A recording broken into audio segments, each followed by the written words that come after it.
이제 오늘 설명해 줄 거는 그 노트인데, 이 노트가 뭐냐면 여기 데일리 스터디 리포트 해가지고 그날 배운 것들을 이제 중요한 내용만 여기다가 이렇게 메모를 하는 그런 노트야. 그래서 이게 우리 학원에서는 되게 중요한 거라고 이제 학생들한테 강조하면서 많이 시켰었는데, 사실 난 이렇게 열심히 쓰진 않았던 것 같아, 이건. 그래서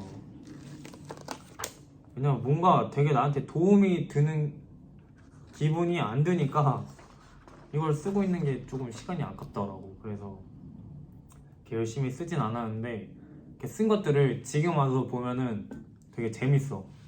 왜냐면 이게 그런 것도 쓰지만 그날 하루를 되돌아보고 그 다음에 공부는 얼마나 했고 이런 것도 같이 기록을 하는 거거든. 그래서 뭐 여기 보면은 이런 말이 있어.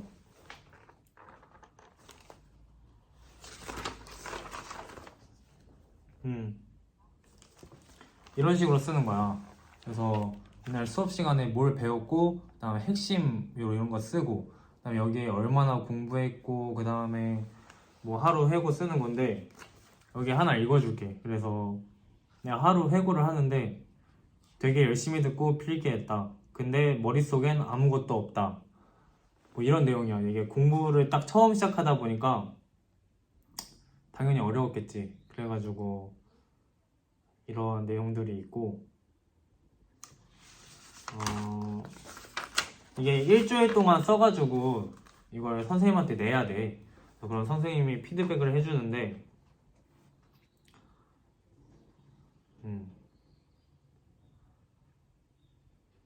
여기 한 주 회고에 내가 벌써 체력도 조금 떨어지고 집중력도 떨어진다. 처음 해보는 공부라 아직 머리 아프고 힘든데 점점 적응될 거라 생각한다. 이제 진짜 시작이다. 뭐 이렇게 썼어. 이게 시작한 지 한 첫째 주, 둘째 주 이때 쓴 거여가지고 뭔가 되게 전투적이야.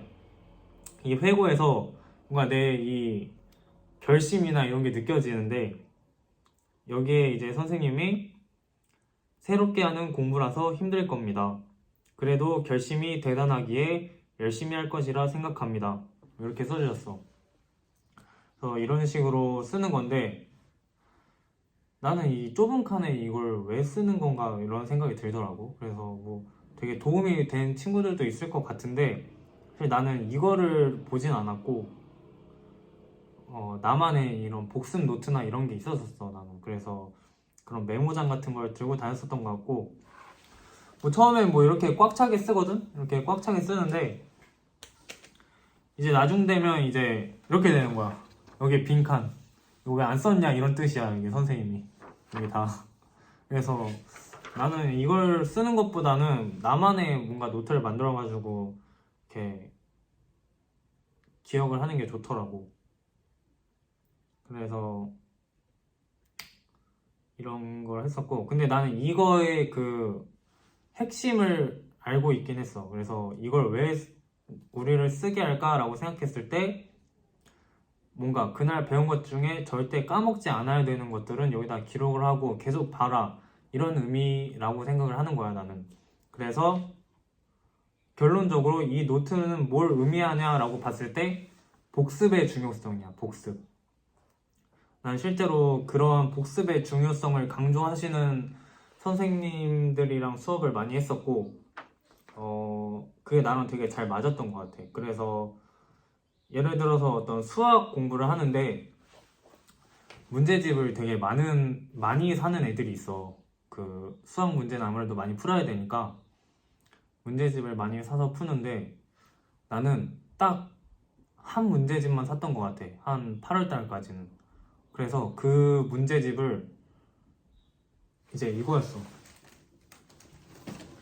내가 풀던 게 이거, 이 수력 충전이라는 문제집이었어. 이게 거의 기본서랑 거의 비슷한데 되게 기본부터 어느 정도 난이도가 있는 문제까지 되게 다양하게 있어, 이 문제집이. 그래가지고 난 딱 이거 수학 1, 수학 2, 확률관 통계 딱 그 수학 파트별로 하나씩만 사가지고 이 문제집을 거의 한 3바퀴, 4바퀴 풀었던 것 같아. 그래서 이렇게 문제집이 안 풀고 이거를 다 그 선생님들한테 얘기해서 프린트로 좀 해달라 해가지고 3바퀴, 4바퀴를 돌렸는데 이게 사실 공부가 안 될 것 같잖아. 똑같은 문제를 푼다는 게. 근데 초반에 풀었던 문제를 이제 한 바퀴 쭉 돌고 다시 돌아오면 무조건 까먹어. 기억 안 나. 또 틀리는 거야. 틀리는 문제들은. 그래서 똑같은 문제를 한 3번은 틀려보면 그 문제의 첫 문장만 봐도 어떤 문제였던 그게 딱 기억이 나는 거야. 그래서 한 3-4바퀴 돌리잖아? 그러면 그 문제를 푸는 방법이 이미 내 머릿속에 저장이 되어 있는 거야. 어떤 이 문제는 예를 들어서 이 문제는 그냥 로그 함수의 정의를 통해서 풀면 되는 문제다. 이런 걸 알고 있어. 그래서 내가 이제 8월 달부터는 기출 문제들을 풀기 시작했는데 거의 그냥 숫자만 바꾼 문제를 푸는 기분인 거야.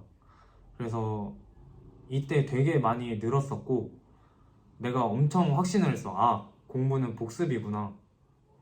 그 선생님들의 가르침이 맞았구나. 이 학습 방법이 나랑 딱 맞았다. 라는 생각이 되게 들었었고 그래서 내가 오늘 원래 설명해주고 싶은 건 이 DS어리라는 거를 이제 이 내용을 재밌게 너희들한테 설명을 해주고 싶었는데 얘기를 하다 보니까 오늘의 핵심은 복습의 중요성인 것 같아. 그래서 되게 많은 걸 하려고 하지 말고 그게 다 머릿속에 어차피 들어오지도 않고 되게 다양하게 푸는 게 막 좋을 수도 있지만 다양한 문제를 풀어보는 게 좋을 수도 있지만 이렇게 내가 추천을 해주고 싶은 방법은 아니야. 특히 이 기본부터 해가지고 차근차근 올라가야 되는 학생들한테는 이렇게 다양한 문제와 난이도 있는 문제가 중요한 것 같지 않고 이렇게 가장 기본부터 조금씩 난이도별로 들어가 있는 문제집을 사는 게 중요한 것 같고 그 문제집을 이제 너희들이 완전히 거의 이거는 내가 마스터했다 라는 생각이 들 정도로 복습하는 게 가장 중요한 것 같아. 나는 되게 영어 단어장도 지금 와서 생각해보니까 같은 단어장에 있는 그 단어들을 거의 한 10바퀴 이상 돌렸었어. 그래서 나는 그 영어 공부를 할 때 그 영어 학원 선생님이 수능 영어는 영어 단어만 알아도 3등급은 나온다라는 말을 하셨었거든. 근데 내 목표 영어 그 등급 목표가 3등급이었어 나는. 그래서 단어를 되게 열심히 외웠었는데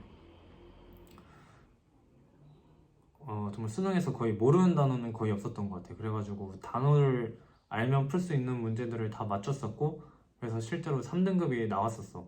그래서 정말 이 경험이 있는 사람들의 그런 조언을 듣고 실천한다는 게 정말 중요한 것 같아. 그래서